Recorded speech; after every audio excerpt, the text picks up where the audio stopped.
কিছু হালার ঘরে হালারা আছে, হেরা মনে হরে হেরার বাপের টিয়া দিয়ে দুয়ানো মাল তুলছি। বাহি নিলে হালার ঘরে হালার আর উস্তায় না।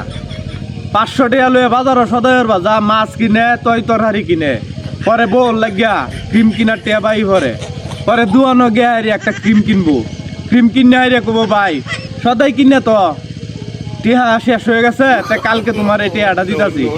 এই যে ভাই বাহিটা নিল কালকের হাতা কইয়া, দিনের পর দিন যাইতাছে, মাসের পর মাস যাইতাছে, কাস্টমারের তো আর দেখা নাই।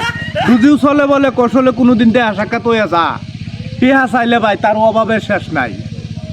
এত অভাব, এত অসুখ, এত ডায়রিয়া কলেরা, তার মনে হয় যে নিজের পর 500 টাকা দিয়ে তারে চালাই। আবার একটা ডেট করব, আর দেখা নাই আরো 2 মাস, আবার কিছুদিন পরে তার লয়ে দেওয়া হইলো, আর তার খালি বিপদ আর বিপদ ছাড়ে না। তার কাছে বাহি দিয়ে যে কি অন্যায় করছি, তার বিপদ আর ছাড়ে না। তোর কাছে একটা পণ্য বেচে কয়টিয়া লাভ, এ শেষ সার করে শেষ সারা বাহি যে দেশ না বেড়ায় না দুহান তাই নিয়া, দুহানটা কি তোর বাপের টিয়া দে বেড়ায় না মাল তুলছে?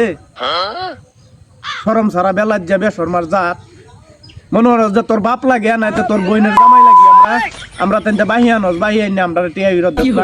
একটা পণ্যের মধ্যে সর্বোচ্চ 7 থেকে 8 টিয়া অথবা 12 টিয়া লাভ করি, আর তোর ভিসে ঘুরতে ঘুরতে দিনের পর দিন মাসের পর মাস জায়গা। সকল ব্যবসায়ীদেরকে বলতাছি ভাই, ব্যবসা থাকুক আর না থাকুক, ব্যবসাটা হচ্ছে সততা এবং হালাল। তা আমরা আর কেউ রে বাকি দিব না। বাকি দিলে কাস্টমারও নষ্ট, বাকি দিলে আচার ব্যবহার নষ্ট, বাকি দিলে মানে অনেক সমস্যা। বাকি যে আনে তারে অসুখে ছাড়ে না, তারে ডায়রিয়ায় ছাড়ে না, তারে কলেরায় যে ধরে, এই কলেরার কোনো ওষুধপত্র তার কাছে নাই। আশা করি সকলকে বুঝাইতে পারছি, আপনারা বাকি দেওয়া বন্ধ করে দিবেন। ধন্যবাদ সকলকে।